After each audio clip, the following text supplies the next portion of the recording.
आजकल अगर मैं इंस्टाग्राम की रील खोलूं तो भाई, अगर यूट्यूब के शॉर्ट्स खोलूं तो सिस्टम पार देंगे।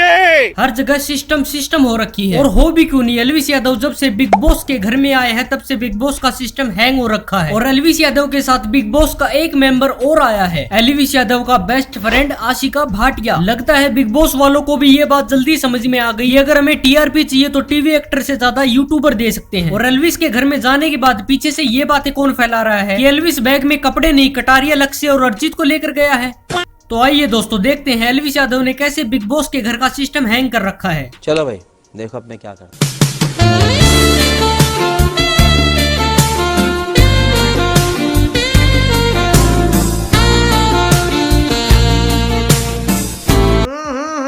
राजा जी तो ऐसे हो रहा सिस्टम हैंग, तो गुड़गावा का सख्त लौंडा यहाँ पर आकर पिघल गया। और ये दृश्य देखने के बाद तो कटारिया की आंखें फूट फूट कर रो रही होगी। नहीं एल्विस भाई, ये बहुत गलत किया आपने। कटारिया के रहते हुए किसी और लड़की के साथ डांस किया आपने, मुझे क्यों तोड़ा। कटारिया भी एक बार के लिए सोच रहा होगा कि हमने तो बाहर सिस्टम कर रखी है, लेकिन एल्विस भाई तो किसी और का सिस्टम बन के नाच रहे हैं। तुम में जाके कॉफी का बच्चा साड़ा क्या है? बाप पे मत जा।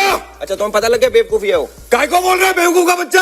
मैं तेरे को बोला कुछ? बिग बॉस के घर में जब तक बाप पे नहीं जाने वाली बात नहीं आ जाती तब तक बिग बॉस का एक सीजन पूरा नहीं हो सकता। लगता है इस अविनाश में भी डोली बिंद्रा की आत्मा घुस गई। बात में जाना नहीं, काट के रख दूंगी यहाँ पर। पहली चीज तो भाई है फट्टू, दूसरी चीज वैसे फट्टू ही है और चुगलखोर है, बहुत ज्यादा चुगलखोर। मतलब किसी एक के नहीं हो सकते। अब जब से एल्विस ने एक टास्क में अविनाश को कहा कि ये फट्टू है और ये सिर्फ लड़कियों से लड़ता है, तब से अविनाश ने अपने आप को साबित करने के लिए लड़ाइयाँ शुरू कर दी। इसके अंदर का भी दरिंदा अपने आप को साबित करने के लिए बाहर निकल ही गया। तू अभी आया है तो क्या हो गया? हाँ तो तुमने यहाँ क्या पाड़ लिया पिछले 27 दिन में? बस करो एल्विस भाई, अब पहले ही दिन रुला के मानोगे क्या? वैसे मुझे 27 दिनों में आज पता चला कि अविनाश नाम का बंदा भी कोई है और पाड़ने के नाम पे सिर्फ इस बंदे ने बिग बॉस के घर में रोटियां ही फाड़ी है। और मुझे समझ नहीं आ रहा इस बंदे को बिग बॉस ने अंदर कैसे भेजा। इसका काम सिर्फ बिग बॉस के घर में किसी कोने में पड़े रहकर चुगली करना ही तो है। और ये सब तो मैं अपनी गली में पड़ोस वाली आंटियों को भी करते देख लेता हूँ। अब आते हैं हमारे अगले प्रतियोगी पर, आशिका भाटिया। बिग बॉस वालों ने सोचा होगा कि अगर एल्विस और आशिका भाटिया को एक साथ बिग बॉस में भेजेंगे तो इन दोनों के बीच में बहुत ज्यादा लड़ाइयाँ होंगी, जिससे कि हमको और ज्यादा टीआरपी मिलेगी। लेकिन बिग बॉस के घर में जिस बंदे ने भी ये सजेशन दिया होगा उसकी नौकरी तो पक्की गई। क्योंकि आशिका पूरे दिन बिग बॉस के घर में पड़ी तो रहती है। नाश्ते के टाइम पे नाश्ता खाती है, लंच के टाइम पे लंच खाती है और डिनर के टाइम पे डिनर खाती है। और ये सब करने के बाद रात को नहा धोकर सो जाती है। और अगर इनसे कोई टास्क करवाया जाता है तो ये रोने लगती है। वाह दीदी, वाह दीदी। नहीं दीदी वाह दीदी, दीदी। जो लोग सोच रहे थे कि एल्विस और आशिका की बहुत ज्यादा लड़ाइयाँ होंगी, लेकिन इनका तो कुछ अलग ही सिस्टम चल रहा है। ये वाला फ्रेम प्लीज वायरल कर दो। तो पहले से आते हैं। तुम्हारा नेचर भी अच्छा ये एक का पति का डर ये हो रहा था। एक का 3 था।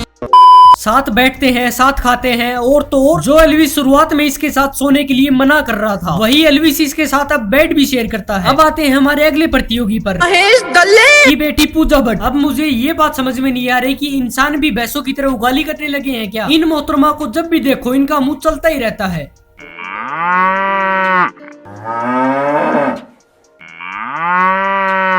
एक बार के लिए जानवर उगाली करना बंद कर सकता है, लेकिन ये नहीं। खाते समय, हगते समय, बोलते समय, चलते समय इनका मुंह चलता ही रहता है। और बात यही खत्म नहीं होती। अगर ध्रुव राठी के बाद कोई ज्ञानी इंसान आता है तो ये वही है। इनसे ऊपर इस ब्रह्मांड में किसी को ज्ञान भी नहीं है। ये मैडम अपने आप को इस घर का प्रिंसिपल समझने लगी है, लेकिन मैडम ये 2 शैतान बच्चे आपका ये बहम भी दूर कर सकते हैं। और ये मैडम अपने आप में ही मस्त मगन रहती है, क्योंकि इनको पता है इनके पिताजी महेश दल्ले ने बिग बॉस के मुंह पर पैसे फेंक कर मार रखे होंगे, तभी आज तक सलमान खान ने भी इनको कुछ नहीं कहा। अब आते हैं हमारे अगले प्रतियोगी पर, जेड। इन भाई साहब को ये भी पता नहीं होता कि इस शो में चल क्या रहा है, लोग बातें क्या कर रहे हैं। इनका रोल बिग बॉस में इतना ही है जितना कि लोग बिग बॉस में अविनाश का मानते हैं। ये आदमी पूरे दिन इस घर में भटकता रहता है। इन्हें मतलब ही नहीं कि बिग बॉस में चल क्या रहा है। इनके लिए सिर्फ यही जीत होगी कि इन्हें 2-4 लड़कियां दे दो, सुबह शाम ऑमलेट और 2 टाइम की जिम। बस इस बंदे को यही चाहिए, बिग बॉस जाए भाड़ में। अब आते हैं हमारे अगले प्रतियोगी पर बेबी का। बस एल्विस के घर में आने से पहले इन्हीं का बोलबाला था, बेफालतू की लड़ाई करने में। फुकरा इंसान और इसकी लड़ाई होने के बाद एक बात तो समझ में आ गई, भगवान ने इसे दिमाग तो दिया है लेकिन थोड़ा छोटा। पहले ये फुकरा इंसान से लड़ती है, लेकिन जैसे ही इन्हें पता चलता है कि फुकरा इंसान के भाई ट्रिगर्ड इंसान के 18 मिलियन सब्सक्राइबर हैं, तो ये उन पर फिदा होकर फुकरा इंसान की भाभी बनने के लिए तैयार हो जाती है। लेकिन जैसे ही एल्विस की एंट्री होती है तो इस गिरगिट ने अपने रंग भी बदल लिए। ये पड़ जाती है एल्विस यादव के पीछे। इतने जल्दी रंग तो गिरगिट भी नहीं बदलता जितने ये बदलती है। और बेबी का रोने लगती है जब पूजा भट्ट बोलती है मैं तुमसे बाहर निकलकर बात नहीं करूंगी। अब बेबिका को लगता है कि पूजा भट्ट उनका करियर बना सकती है, उन्हें फिल्मों में काम दिला सकती है, उनके करियर को उठा सकती है। अरे जिसका खुद का करियर डूबा हो, जिसने खुद ही फ्लो फिल्म दे रखी हो, जो खुद का करियर बचाने के लिए बिग बॉस में आई हो, वो क्या ही किसी का करियर बचाएगी। अब हमारे अगले प्रतियोगी हैं फलक जी। ये मैडम दूसरों की परवरिश पर सवाल उठाती है। अरे जब तुम्हारे खुद के माँ बाप की परवरिश जेल में हो तब दूसरों की परवरिश पर उंगली नहीं उठाते। कम से कम फुकरा इंसान की फैमिली को मीडिया के सामने आकर अपने बेगुनाही के सबूत तो नहीं दिखाने पड़ते। बस इन्हीं बातों से पता चल जाता है कि किसकी परवरिश कितनी अच्छी है। और फुकरा इंसान इसे अपनी दीदी दीदी बोलता रहता है, लेकिन फुकरा भाई जब तुम बाहर निकलोगे तब तुम्हें पता चलेगा कि यही तुम्हारी प्यारी दीदी तुम्हारी पीठ के पीछे तुम्हारे पैर काटने को लगी है। ये दीदी वही बिल्ली है जो अपने ही बच्चों को पाल पोस कर उसे खा जाती है और डकार भी नहीं लेती। तो बस करो मेरे बिग बॉस के चाहने वालों, और कितना जहर झेलोगे। और अगर वीडियो अच्छी लगी हो तो वीडियो को लाइक कर चैनल को सब्सक्राइब जरूर कर देना। तो आज का लाइक एम रखते हैं 5 लाइक, बस यार प्लीज ये करा दो। और हाँ, वोट फॉर बीजेपी।